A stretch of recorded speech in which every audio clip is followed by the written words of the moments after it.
Okay, let's get started then. Let's start with invocation prayers.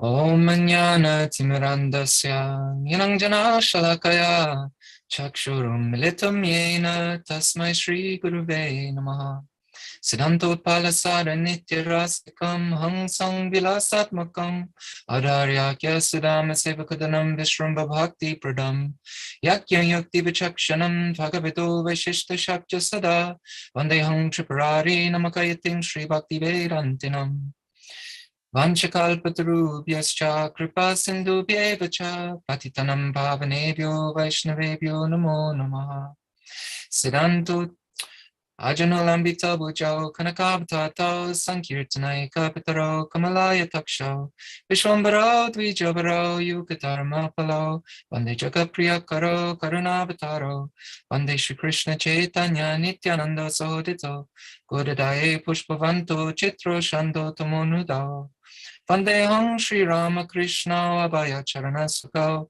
Sukhato Paramanando Sundaro Subalo Priyo Hey Krishna Karuna Sindhu Dina Bandhu Jagapate Gopesha Gopika Kanta Radha Kanta Namostute Tapta Kanchana Gorangi Radhe Vrindavaneshwari Vrishabhanu Sute Devi Pranamami Hari Priye Vandana Karite Mui Kata Shakti Dhari Tamo Buddhido Shemui Damba Matrakori Tatapi Mukera Bhakyam Manera Ulas Doshakshame Modame Koruni Jadas Hare Krishna. So I guess I'll just jump straight in. Maybe some others will join us on Zoom, but no problem if not. So I won't do too much of a summary from last time. But last time we've been discussing Krishna's descent into this world in various ways. And so last time we discussed parampara and how this is the primary way that Krishna descends into this world in one sense. So we receive knowledge of Krishna through the parampara. And what's that parampara made of? It's made of his devotees, of course. So we discussed various topics related to that point, and especially that Arjuna's principal qualification for now being initiated into this parampara is his devotion. And his natural tendency to serve Krishna, it also led him to ask Krishna a question about himself, so that Krishna can speak more about his own divinity for the benefit of everyone listening, including ourselves. So we see how it is that it's bhakti that brings Krishna into this world in one sense, in the form of his devotees, especially those representing the parampara, as we discussed in the last two sessions.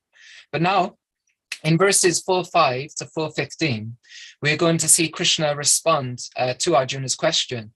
And on one level, it's helping Arjuna understand how Krishna could have instructed Vivaswan in ancient times, and also some of the nature of himself as Bhagavan, the personality of Godhead.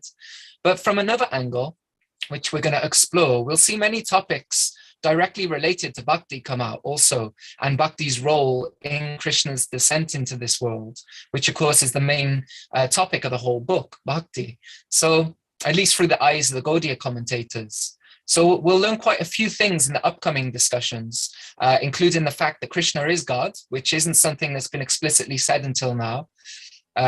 He'll make the point that he's omniscient, he's eternal, and he'll draw out different reasons that he appears in this place, which seems to be, the direct opposite to his nature. It's temporary and full of ignorance. That point is often brought out by our Guru Maharaj.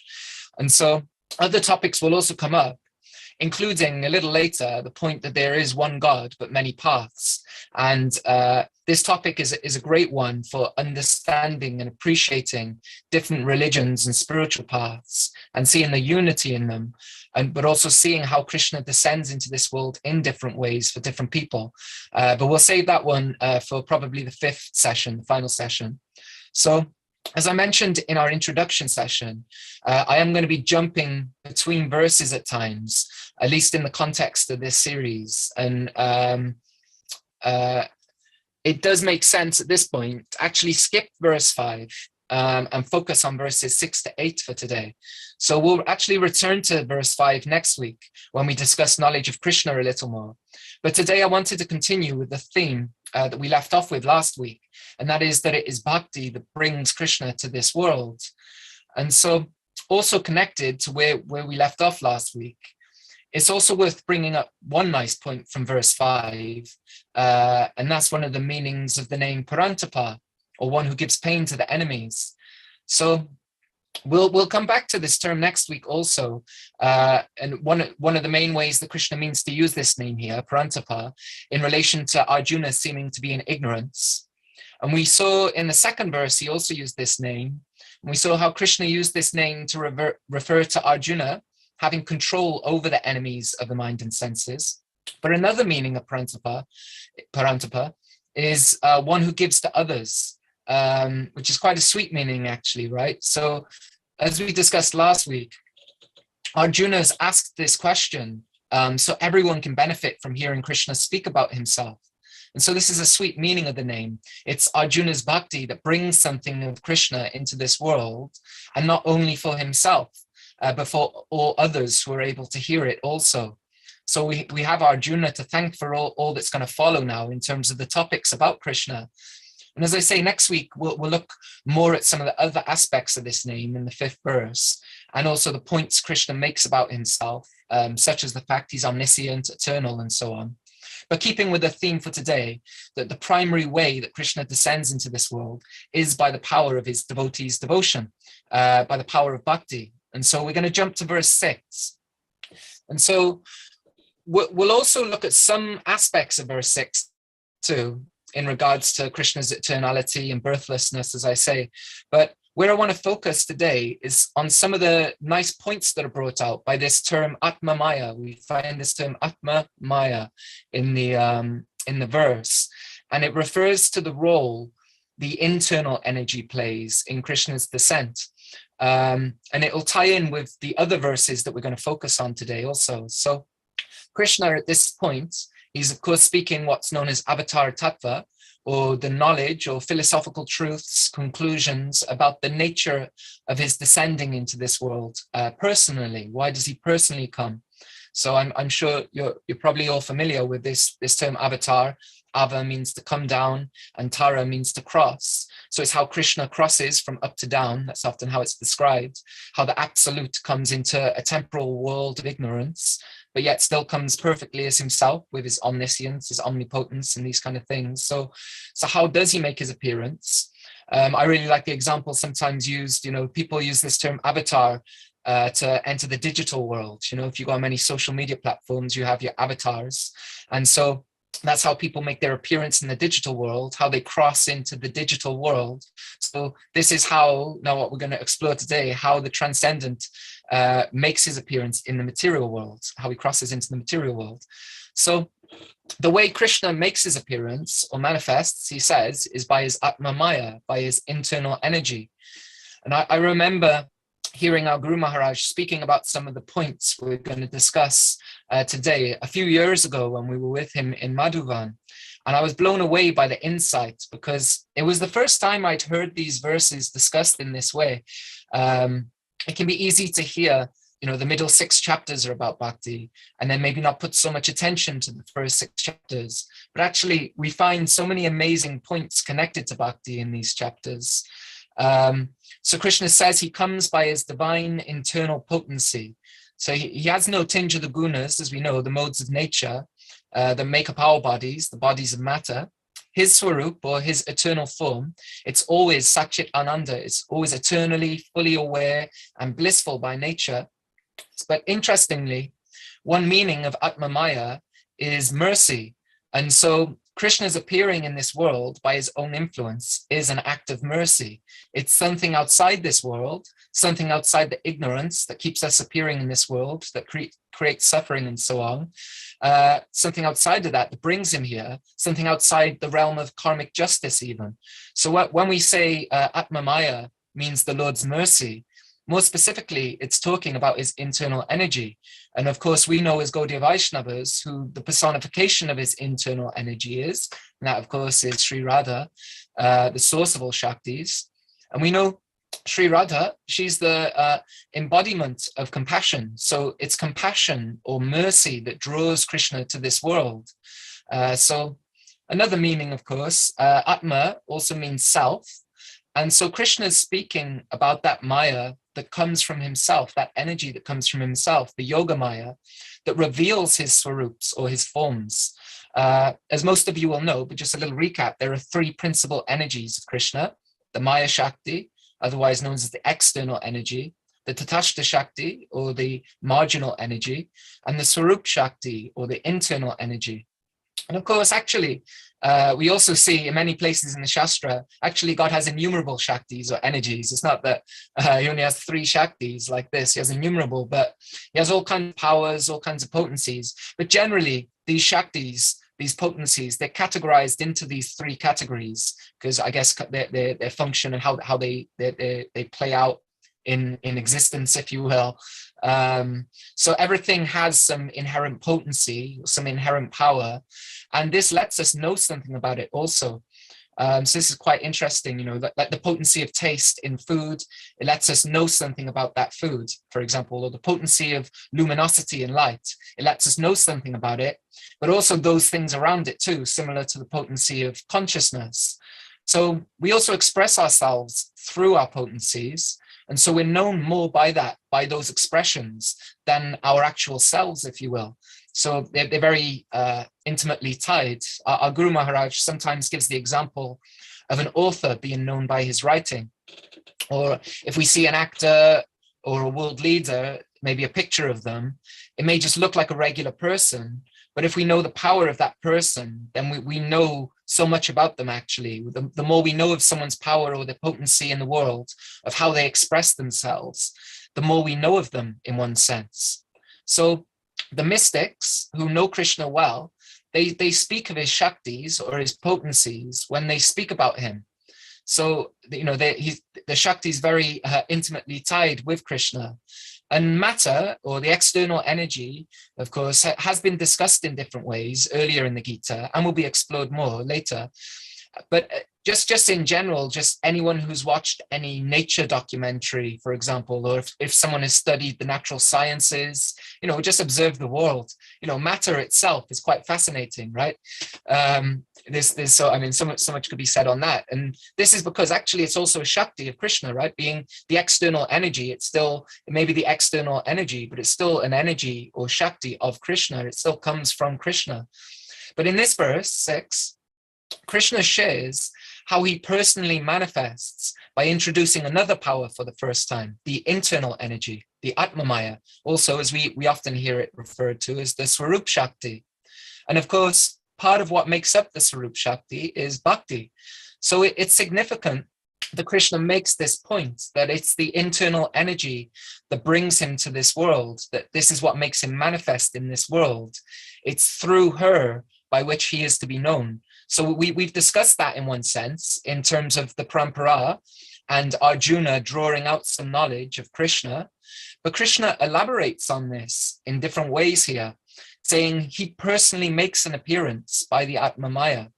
So he may seem to be in the world when he is here, but he's not of the world. So Srila Prabhupada sometimes gives a nice example of if a governor comes into the prison, he's also behind bars, but the difference is between him and the prisoners that he has the key. So similar kind of concept that, you know, Krishna, when he comes here, actually, him coming here is actually a leela for him. It's a play. And as we know from Bhakti Rasamrita Sindhu, Prema Bhakti in particular, it's of the nature of the internal energy. I mean, all bhakti is of the nature of the internal energy, but Prema Bhakti in particular has the power to control Krishna.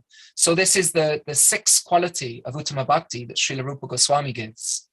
And so that Swarup Shakti is there in the lives of different devotees and to varying degrees. And so Krishna feels drawn to bring himself to the devotees who are in this world by her power. So his leela, or his dancing out of completeness, as we sometimes hear it, out of his fullness, you know, this overflows into the world by her mercy or by her compassion. So we'll also see this come out more in the next verses too. But Krishna points out that it's not the external Shakti or the Maya Shakti that makes him move in this world. It's not karma, but it is the force of this internal Shakti, the AtmaMaya. And as we'll discuss next time, Krishna has said in this verse that he's in control of the external energy, but this internal energy is directly connected to his very form, that he's speaking about himself. As we know, these verses are all in answer to Arjuna's question. And so he's speaking about himself, but he can't speak about himself without speaking about his internal energy in particular. They're intimately connected. So the example sometimes given, we can't separate the moon from its shine, that they come as a package. So it's this Swarup Shakti that reveals Krishna in this world. And so the influence of her is enlightening, whereas the influence of the Maya Shakti, as we know, the external energy is deluding. So this is how Krishna is seen in this world, by the influence of the internal energy. And this is why our school in particular, we have a strong focus on the divine Shakti as well as God himself. They're inseparable. Radha and Krishna have to be together, as we know. And we also teach about the supremacy of God, like many world's traditions do, many religions, many spiritual traditions of the world, they teach about the supremacy of God. But we also emphasize that which brings Krishna pleasure. And this is, of course, his internal potency. This is what creates Leela. This is what shapes Krishna's form, actually, in accordance with the devotees' love for him. Padmanabhan Maharaj, he gave a nice class when he was here in the UK last year about, I forget the exact title, but it was about Bhakti, the Bhakti or the love of the devotees shaping Krishna's form. And so as we see here, this is what brings Krishna into this world, what reveals his form in this world as well, you can say. So we can understand, for Krishna to come, there has to be devotees. And as we discussed previously, devotees like Arjuna, they attract Krishna themselves by the very nature of their devotion.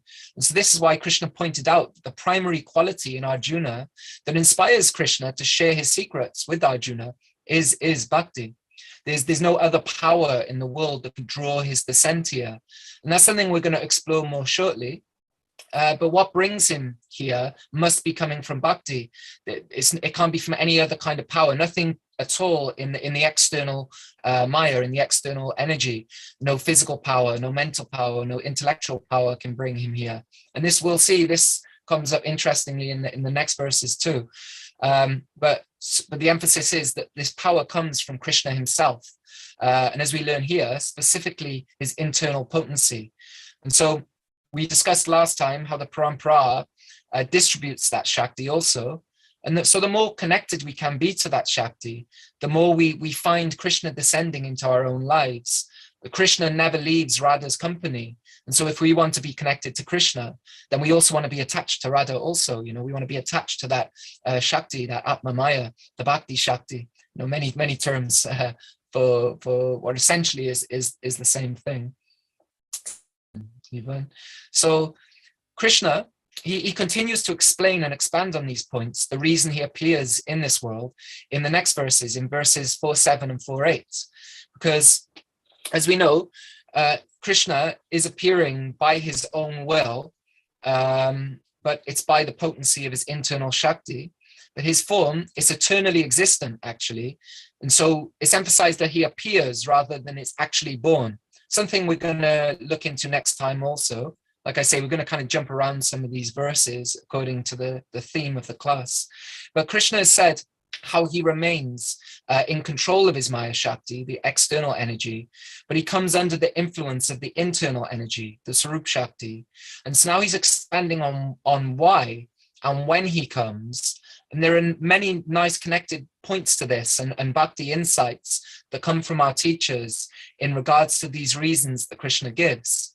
So Krishna explains that he manifests himself whenever and wherever there is a decline in righteousness and a predominance in unrighteousness.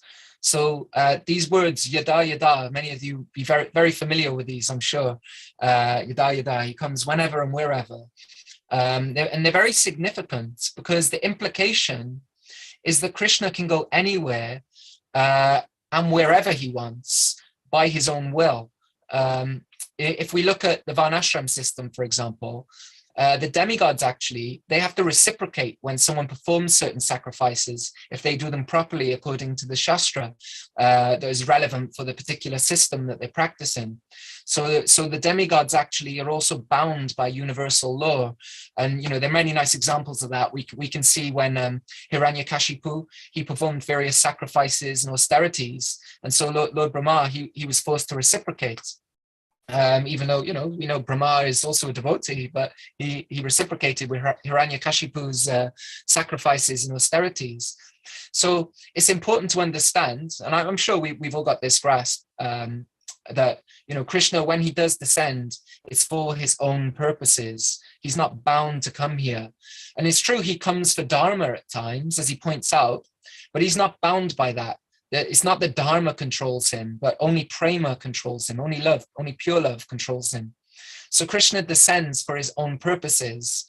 We know he's eternal, but we also know he's dynamic and creative. He's ever increasing in bliss, for example. He's not inert or passive. So, sometimes our Guru Maharaj, he likes to point out that the full sense of God is Brahman with Shakti. The two together. So Brahman with his AtmaMaya, with his internal energy, as Krishna's pointed out earlier.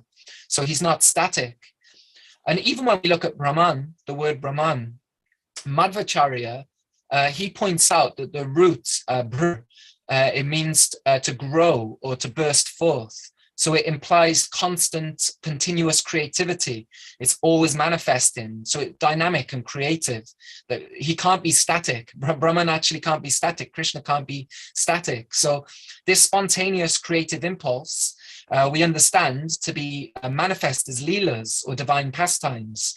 And this is the result of Brahman combined with Shakti. So that really is the complete whole. We see this Ishopanishad verse describing the complete whole. And so that complete whole can't just be Brahman, but it's Brahman with Shakti. That this is the complete whole.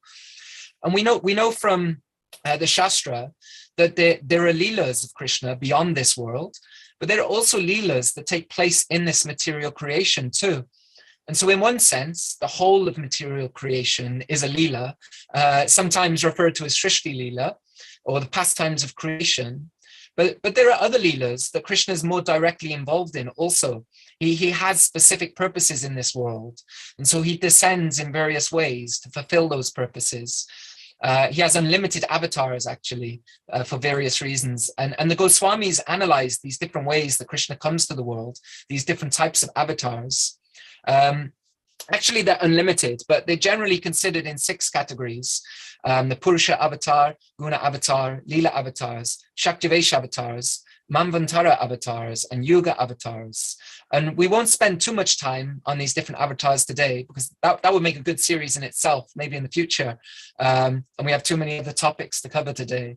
But if you are interested in learning more about the different avatars, you can learn about them in books like Sri Laghu Bhagavatamrita by Srila Rupa Goswami. There he discusses various avatars of the Lord. And also it's there in Chaitanya Charitamrita too, where Mahaprabhu, he instructs Sanatan Goswami in the Madhya Leela. But we know, though, that I guess the main point, especially from the Srimad Bhagavatam, that Krishna is the avatari, or the source of all these avatars. The famous Krishna's tu Bhagavan Swayam. Krishna is the original supreme person who has no other cause. He's the fountainhead, the Godhead. So Krishna comes here for his own reasons. And although it's generally when unrighteousness is on the rise, it's important to note that his appearance isn't caused by that unrighteousness. There's no mandate that he has to come and save the righteous. But he does on one level out of his mercy, and also sometimes for sport and different reasons, but it's by his own inclination. But we do see in verse 4:8, Krishna gives more detail as to the specific reasons he decides to come here. And so he gives there three reasons. To protect the saintly or those favorable to him, but more specifically, and this is something that we're going to discuss in more detail shortly, is to pacify the hearts of those who are suffering in separation from him. And then he also gives 2 other reasons. He comes to destroy those opposed to the saintly, especially if they can't be subdued by anyone else. And then the third, he comes to establish dharma. And so I'll touch on the last two briefly near the end, but I'd like to spend most of our discussion on this first reason for coming, because at least with the Gaudiya way of understanding this verse, is very connected to what we've discussed so far in terms of the internal energy, or the AtmaMaya, bringing Krishna to this world, especially because she manifests in the hearts of the devotees who are similar in nature to Arjuna, for example. Krishna's primary reason for coming, it's because of love for his devotees. He comes specifically for them, even though others will also be nourished by his coming here. But for the type of devotees that Krishna comes for, no one but him can help their plight, if you will, their separation. The advanced devotees on the path of bhakti, they feel this intense separation. And it may be hard for us to fully appreciate, at least personally speaking, because although we get glimpses of feeling separated from the Lord at times, but it's easy for us to then become distracted by something else, right? And take our minds off him. So we may feel those moments at times, and then boom, the mind's over here, the mind's over here. So we might not be able to fully appreciate, but maybe we can grasp it a little on some level. But in these higher stages of bhakti, it's described when one comes closer to bhav, or one's attained bhav, we're told they feel more and more separation, and this separation intensifies, and it intensifies the eagerness to be with the Lord. And in these higher stages, when one's lost the taste for the temporary things of the world, and they only have taste for Krishna, then they feel this deep separation that can actually feel unbearable. And so Krishna comes for those devotees. The AtmaMaya moves Krishna. And of course, this AtmaMaya, this Swarup Shakti, the place we find is in the hearts of the devotees, and to a very high degree in this type of devotee that Krishna is speaking about. And so just as the devotee themselves is feeling this intense separation and can't bear the separation from Krishna, Krishna also can't bear the separation because he has so much attraction and affection for the devotee. It's a reciprocal relationship. They love each other to very intense degrees. It's not just the devotee loves Krishna, but Krishna really loves the devotee. I like how our Guru Maharaj puts it. He mentioned in one class saying that Krishna comes from up to down to help those devotees who help the rest of us cross from down to up. So this person who has such deep longing for Krishna in their hearts. And so then a natural question might come up, hearing these kind of things, that if he's controlled by that love, like we've mentioned, and this draws him to this world, then how does this fit with the understanding that he comes according to his own will, yada, that I was mentioning earlier? So the answer, of course, is that he does come whenever and wherever he wants, according to his own will. But the more we learn about Krishna, the more we learn that his will is very much connected with the will of his devotees, that they're inseparable. So he's tied to the love of his devotees. It's said their hearts are one. So because these devotees have taken full shelter of his divine nature, of his internal energy, there's no external influence that draws him here. It's not the mode of ignorance is overpowering the atmosphere, for example. And so that draws him here, for example, because of course, if the mode of ignorance overpowers the atmosphere and more irreligion takes place and so on, does that force Krishna? No, that's not the case. That's not, doesn't have the power to draw him here, although he takes care of that also. But as we discussed earlier, he's Brahman with Shakti, and so there's no meaning to Krishna without his Shakti. And so it's under this influence that he moves. So sometimes we hear this nice example, how he dances under the influence of Sri Radha, the source of the Shakti. She makes him dance or makes him move. So when a devotee has become so developed in their bhakti, they can't bear that separation. Their longing for Krishna is so intense. He also can't bear their separation. And so he brings his Leela to this world so that they can take birth in the Leela. And so they enter the pastimes themselves as well, which, as we know, is part of the progression on the path of bhakti, especially particularly the path of Radha. So when Krishna says he's protecting his devotees, He's protecting them from the pain of their separation and those things that get in the way of their ability to express their love to the Lord. That love, again, love is what draws Krishna to this world, actually. These devotees don't need dharma to be established in the worldly sense of the term. They're beyond dharma in that sense of the term. They don't really need protection from anything of this world because they're not of this world themselves. All their material desires have been given up at this stage. They use the vehicle they have, they use this body only for serving Krishna. They're beyond the material qualities. They're totally fixed in transcendence. So they don't need deliverance from the material nature, so to speak. So our school makes the point that the protection that Krishna speaks about here is to protect them from these intense feelings of separation that are burdening their hearts. Krishna knows everything about that devotee.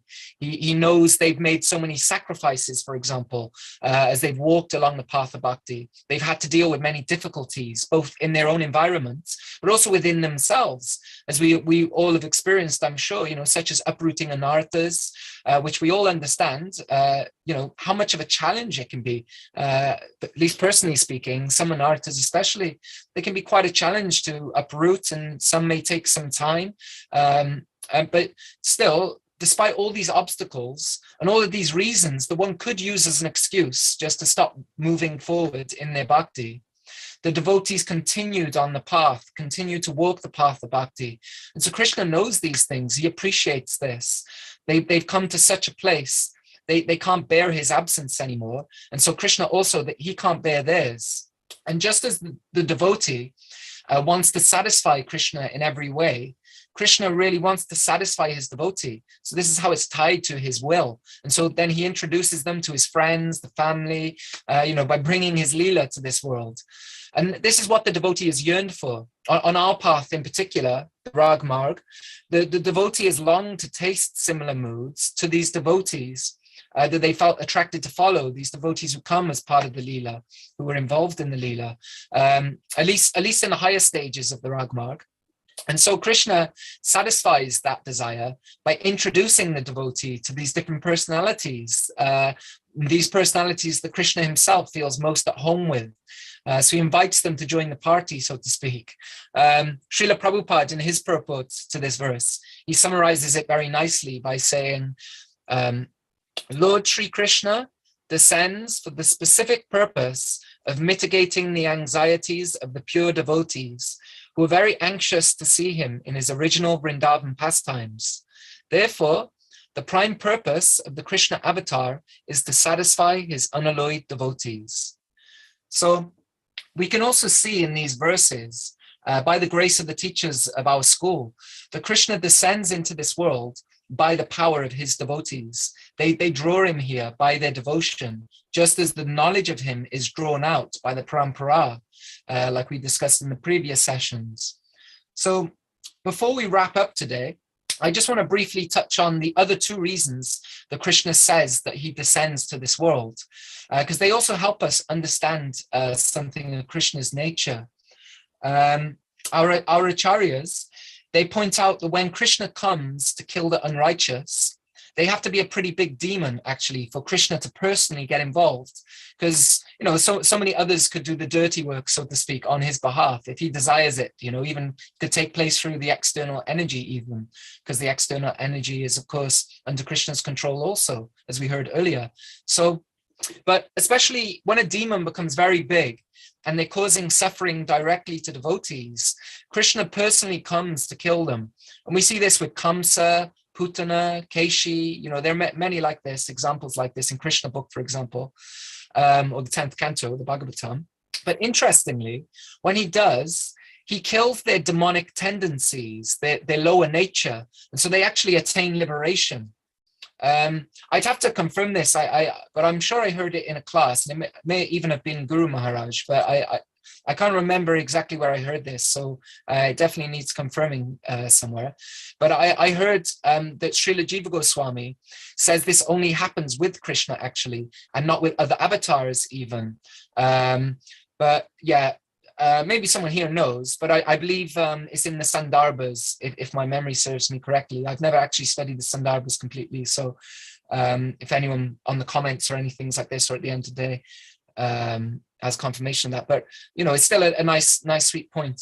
But we're all likely familiar with this beautiful verse in the third canto of the Bhagavatam. It's in the second chapter, where Uddhava glorifies Krishna by saying, alas, how shall I take shelter of one more merciful than he who granted the position of mother to a she-demon, Putana, although she was unfaithful, and she prepared deadly poison to be sucked from her breast. So when Krishna punishes the wicked, it actually has the goal of correcting their behavior and removing them from the world. And it's not really a punishment, but actually an act of mercy, such as his character, because the final result is liberation. So it's interesting, again, it's an act of mercy, again, tying with AtmaMaya, meaning of AtmaMaya being mercy or compassion. So, of course, our goal in our path is pure love. So we don't want to aspire for that method, but it is still a great result considering their actions. So we can understand something of Krishna's character by that. That sometimes the examples given that, an affectionate mother, they're not considered hard-hearted or harsh if they chastise their child when they're bringing them up, when they're training and caring for them, because really that's what's going to be best for the person. And so Krishna is not cruel when he disciplines the jivas to bring out their good qualities and diminish their bad ones, because it's for their proper development. So this is how he treats the inimical. Just think how much he reciprocates with those who are aspiring to love him, but to speak of those who love him in the full-blown sense of the term. So we should know that we're in good hands, actually, if we're trying to take shelter of him, if we're pursuing that path of Sharanagati and beyond to Prema. So the other reason in this verse that Krishna gives is to establish dharma. And this is generally seen as his establishing the religion or the spiritual practice of each age, the Yuga Dharma. I'm sure you're all familiar with. That act of sacrifice in particular that will be most beneficial for this age, for the moral quality or the psychology of the time, is one way to put it. So earlier we discussed different avatars. And one kind of avatar is the Yuga avatar, the person who establishes this practice that is most suitable, the Dharma of the Yuga. So although Krishna's primary reason is to come for those advanced devotees that we discussed earlier, he also comes for others, to call them to him, you could say, to save them also from the suffering of this world of conditioned life. But even more than this, he gives them the opportunity to progressively become like those advanced devotees that we discussed earlier, who are generally the ones teaching the practices to those who aren't as far along the path as them. So they're sharing their shraddha, so ours can deepen, for example. And so naturally, before ending, we can't end today without pointing out that Krishna appeared personally in this age for these purposes and more. And so that, of course, is in the form of Chaitanya Mahaprabhu. He comes personally as Chaitanya Mahaprabhu. And interestingly, we find in Chaitanya Charitamrita, in the third chapter of the Adi Lila, where the external reasons for Mahaprabhu making his appearance are discussed. These two verses are found there also, this verse 4.7 and 4.8.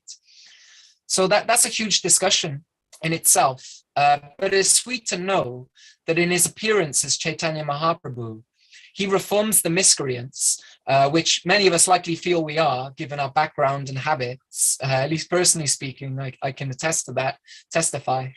So he reforms them actually, or reforms us, not by annihilating them like he does in other ages, but actually by blessing them with divine love, with his internal energy, the Swarup Shakti, and through Nam Sankirtan. So the more we take advantage of that process, the closer we can come to being like those devotees who Krishna primarily comes for. So, I mean, lots could be said, more could be said on that, but I think I'll wrap up there. But if anyone has anything they'd like to share from today's session, or has any corrections or questions, I see it's just Sharada on the call actually today, so thank you. Oh, I see there's a question in the chat too. She's saying she can only use chat. Haribol Sharada. So I have a question, but can only use chat. Do you think, or is it taught anywhere, that a collective consciousness is also possible to bring Krishna avatars to appear here or not. As he says in Bhagavad-Gita chapter 4, that he appears at his will. It may be that Radha, having a compassionate nature, may have to bless this, and Lord Chaitanya may have to be meditated upon in our hearts. Or would he then appear in our hearts and not in a visible form? It's an interesting question. So I guess the way I would approach that question is in regards to collective consciousness, bringing Krishna here in these things.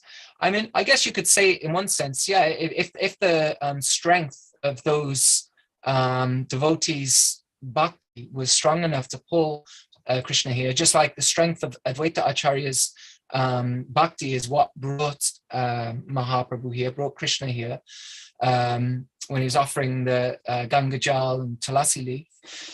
You could say that the strength of devotion, just like we've been discussing today, is what draws Krishna here. And they're also, for different purposes. As I said, I didn't go deeply into the different avatars and kinds of avatars, but for different purposes and Krishna's purposes, different avatars come. And generally they're given in Shastra like that. But he also comes in other ways, like in the hearts of empowered devotees and so on. So in regards to your question, at least to my understanding, I guess the first thing I would say before going on to him appearing personally in the world in the way that is often discussed, first I would say that appearing in our hearts is the primary place that we want him to appear, actually, right? Like that's what a major aspect of our practice is, especially in the earlier stages, cleansing the heart, to have a suitable place, so to speak, for him to reside, even though he's residing there also in one sense, Paramatma. But also we want to bring him more and more, make him very comfortable in the home of the heart, in the temple of the heart, if you will.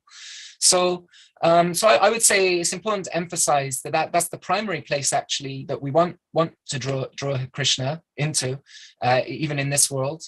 But also that comes through, you said about Radha having a compassionate nature, having to bless this, and I would say absolutely, and that's what part of that we were discussing there in terms of the Swarup Shakti is what brings Krishna into this world. So our Guru Maharaj sometimes says, I'm sure you've heard this many times, Sharada, that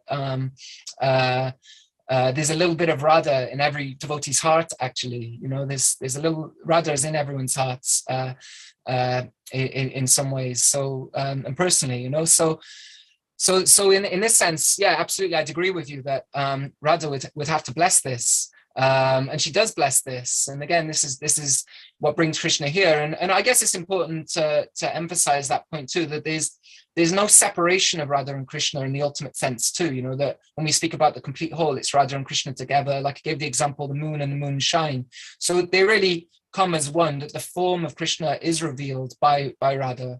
So I would say those things, and then in regards to maybe the way appearing in this world particularly, so others can see him too. I mean, maybe not everyone would even recognize anyway, but I would say that certainly there are kind of things in Shastra, as you know, that are kind of emphasized as the times he appears and these kind of things, scheduled incarnations, if you will, or scheduled avatars. But anything is possible, Krishna, of course. It's not that it's impossible, but again, the emphasis will be on the strength of one's bhakti. So even if we wanted to kind of like bring Krishna into the world in that way, it would be really deepening our own bhakti to be able to draw Krishna in that kind of way. And that's because the will of Krishna is tied with the will of the devotee. So because the devotee has just such longing to bring Krishna in, this will also make Krishna's own will act by his own will, because he will want to go there. He will want to be in the world in that sense too. So a bit of a long-winded way to answer. Apologies, I was just thinking through it also as I was looking at your question. But hopefully that's helpful, but feel free to add anything else if you prefer I'd expand on in any area, but that would be my understanding, I think.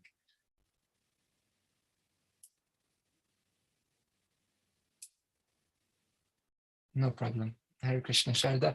So thank you for joining, and I guess we'll wrap up here then, and we'll close out.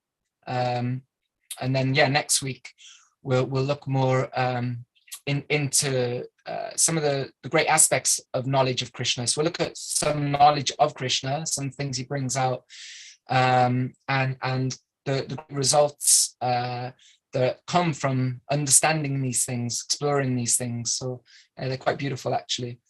So yeah, thank you very much. And Vanchakalpatarubhyascha kripa sindhubhya eva cha patitanam pavanebhyo vaishnavebhyo namo namaha. Hare Krishna.